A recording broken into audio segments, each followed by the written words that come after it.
Assalamualaikum warahmatullahi wabarakatuh.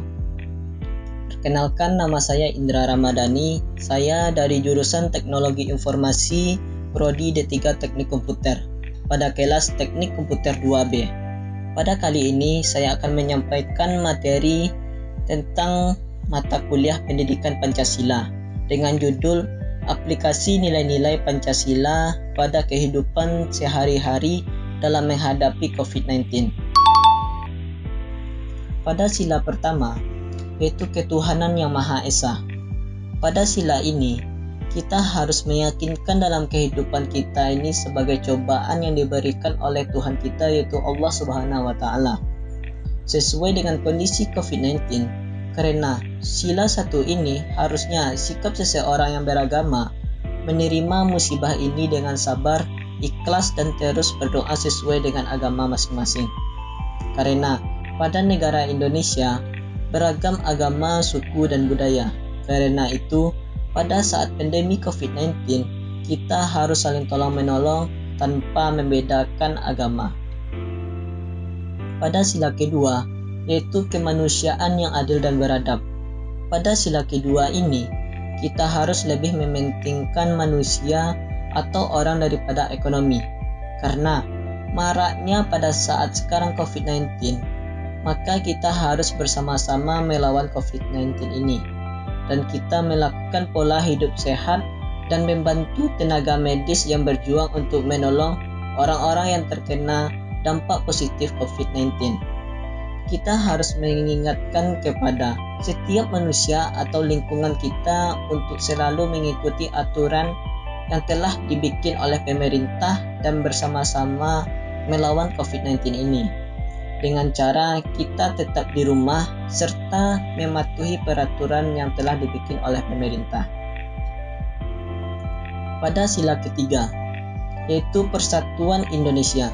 Pada sila ini, yang kita rasakan saat sekarang ini yaitu yang mana semuanya bersama-sama ikut melawan COVID-19, yang mana sebagai pemerintah membuat peraturan atau ketetapan untuk seluruh masyarakat untuk selalu di rumah dan memutuskan tali rantai COVID-19 dalam keramaian. Dan bagi aparat yaitu TNI, Polri, tenaga medis, dan lainnya ikut membantu untuk melawan COVID-19 ini.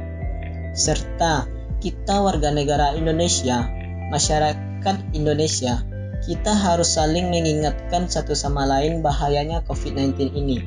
Maka kita harus selalu hidup sehat untuk menjaga kesehatan kita. Pada sila keempat, yaitu kerakyatan yang dipimpin oleh hikmat kebijaksanaan dalam permusyawaratan perwakilan. Pada sila keempat ini, di mana terdapat nilai kerakyatan, musyawarah, mufakat, dan kekeluargaan, kebijaksanaan, dan demokrasi Pancasila.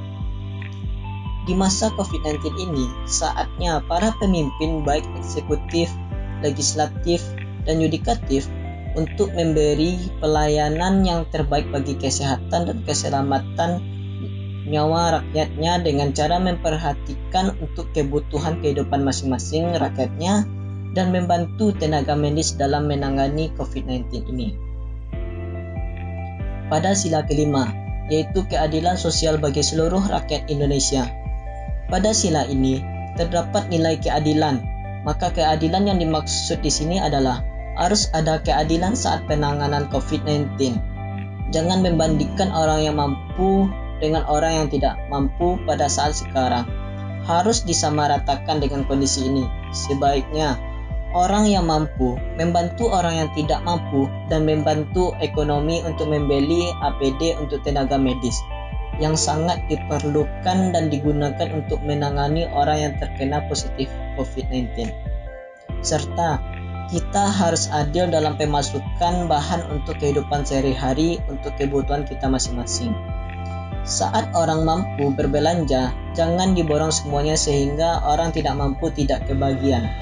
Maka kita harus beli bahan pangan secukupnya agar orang yang tidak mampu kebagian juga terhadap bahan pangan dalam kondisi COVID-19 pada saat sekarang ini.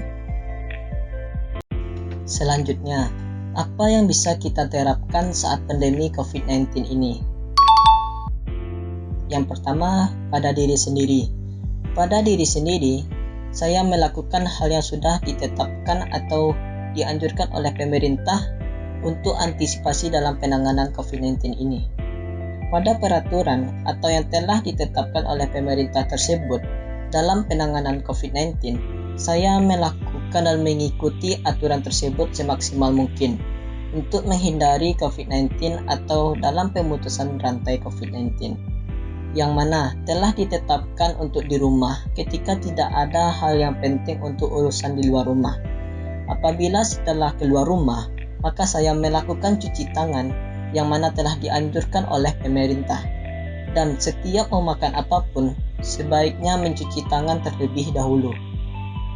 Yang kedua, sebagai mahasiswa. Saya sebagai mahasiswa terkena dampak virus ini karena perkuliahan kita dialihkan menjadi kuliah online, tidak melakukan perkuliahan secara tatap muka.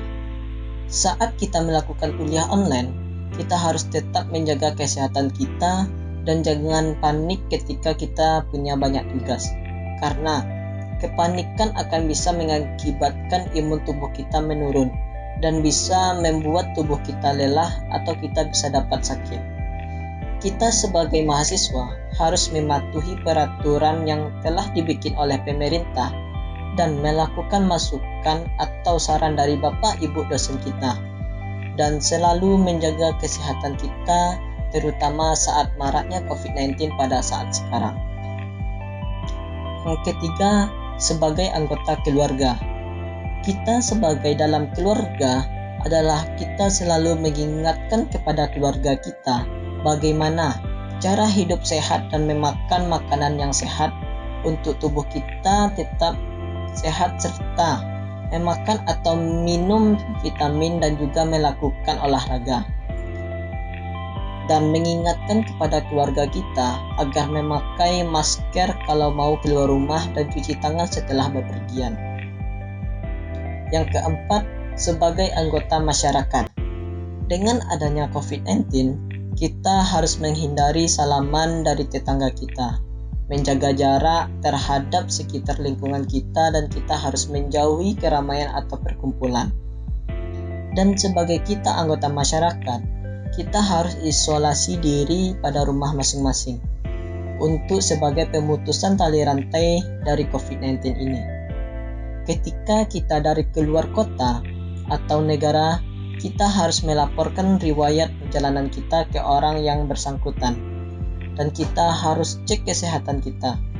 Ketika kita dalam kondisi sakit atau batuk atau flu, maka kita harus memakai masker untuk tidak menyebari penyakit tersebut. Dan cepat-cepat kita cek kesehatan kita ke tempat bidan, puskesmas, dan rumah sakit. Hindari kerumunan atau perkumpulan dan jaga jarak terhadap orang serta memakai masker saat keluar rumah dan ketika sakit. Hal yang terpenting yaitu jaga kesehatan kita agar imun tubuh kita tetap sehat dan tidak mendapat penyakit COVID-19. Selanjutnya kita masuk materi tentang Pancasila. Yang pertama, pengertian Pancasila secara etimologis. Secara etimologis, istilah Pancasila berasal dari Sanskerta dari India, yaitu bahasa kasta Brahmana. Adapun bahasa rakyat biasanya adalah Prakerta. Menurut Muhammad Yamin, dalam bahasa Sanskerta, perkataan Pancasila memiliki dua macam arti secara leksikal, yaitu Panca artinya 5, Sila vokal I pendek artinya batu sandi, alas atau dasar. Sila vokal I panjang artinya peraturan tingkah laku yang baik, yang penting atau yang senonoh. Kata-kata tersebut kemudian dalam bahasa Indonesia, terutama dalam bahasa Jawa, diartikan yaitu susila yang memiliki hubungan dengan moralitas. Oleh karena itu, secara etimologis, kata Pancasila yang dimaksud adalah istilah Pancasila dengan vokal I pendek yang memiliki makna leksikal berbatu sendi 5, atau secara harfiah dasar yang memiliki 5 unsur. Adapun istilah Pancasila dengan huruf Dewanagari I bermakna 5, aturan tingkah laku yang penting. Yang kedua, pengertian Pancasila secara historis. Proses perumusan Pancasila diawali ketika dalam sidang BPUPKI pertama Dr. Rajitman Widiyodo di Ningrat mengajukan suatu masalah khususnya akan dibahas pada sidang tersebut. Masalah tersebut adalah tentang suatu calon rumusan dasar negara Indonesia yang akan dibentuk. Kemudian, tampilan pada sidang tersebut 3 orang pembicara, yaitu Muhammad Yamin, Suepomo, dan Suekarno. Pada tanggal 1 Juni 1945, di dalam sidang tersebut, Insinyur Soekarno berpidato secara lisan tanpa teks mengenai calon rumusan dasar negara Indonesia. Kemudian, untuk memberi nama istilah dasar negara tersebut, Soekarno memberi nama Pancasila yang artinya 5 dasar. Pada tanggal 17 Agustus 1945, Indonesia memproklamirkan kemerdekaannya. Kemudian keesokan harinya, tanggal 18 Agustus 1945, disahkan Undang-Undang Dasar 1945, termasuk pembukaan Undang-Undang 1945, di mana termuat isi rumusan 5 prinsip atau 5 prinsip sebagai satu dasar negara yang diberi nama Pancasila. Yang ketiga, pengertian Pancasila secara terminologis. Proklamasi kemerdekaan tanggal 17 Agustus 1945 itu telah melahirkan negara Republik Indonesia. Untuk melengkapi alat-alat perlengkapan negara sebagaimana lazimnya negara-negara yang merdeka, maka Panitia Persiapan Kemerdekaan Indonesia atau bisa disebut dengan PPKI segera mengadakan sidang. Dalam sidangnya tanggal 18 Agustus 1945 telah berhasil mengesahkan Undang-Undang Negara Republik Indonesia yang dikenal dengan Undang-Undang Dasar 1945.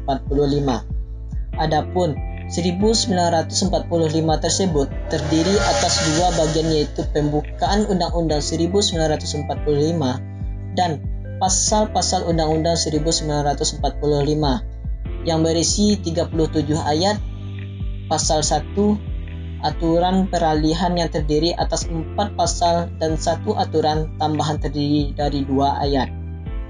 Dalam bagian pembukaan Undang-Undang 1945 yang terdiri dari 4 alinea tersebut tercantum rumusan Pancasila sebagai berikut. Yang pertama, ketuhanan yang Maha Esa. Kedua, kemanusiaan yang adil dan beradab. 3, persatuan Indonesia. 4, kerakyatan yang dipimpin oleh hikmat kebijaksanaan dalam permusyawaratan perwakilan.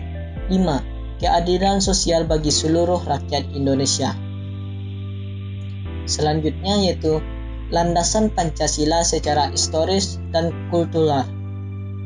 Landasan historis. Dalam landasan historis, Pancasila merupakan suatu bentuk pengakuan sebagai dasar berdirinya negara hingga dapat dijadikan falsafah kehidupan negara. Seperti dalam pencatatan sejarah, berdirinya negara Indonesia diwarnai dengan beberapa peristiwa yang dimulai dari sidang lembaga khusus dalam mempersiapkan kemerdekaan negara, yaitu BPUPKI yang diketuai oleh Dr.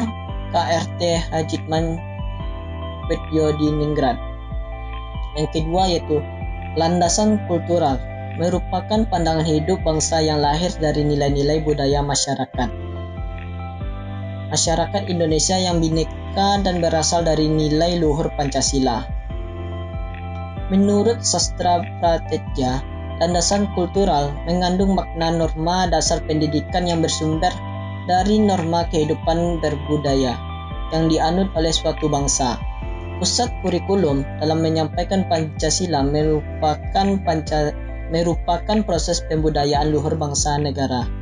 Secara kultur, Pancasila mempunyai unsur-unsur adat istiadat pada bahasa, slogan, kepercayaan, dan kebudayaan. Pengertian ideologi. Istilah ideologi berasal dari kata ide yang berarti gagasan, konsep, pengertian dasar cita-cita, dan logos berarti ilmu. Kata idea berasal dari kata bahasa Yunani yaitu eidos yang artinya bentuk.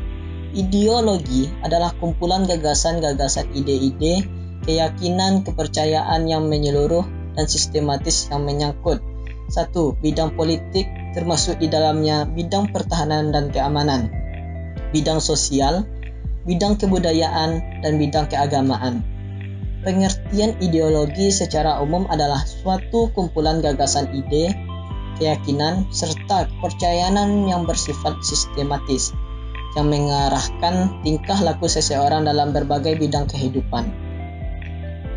Yang ketiga, macam-macam ideologi yang ada di dunia. Yang pertama, ideologi liberalisme. Yang kedua, ideologi komunisme. Yang ketiga, ideologi kapitalisme. Yang keempat, ideologi anarkisme. Yang kelima, ideologi sosialisme. Baik, sekian materi dari saya.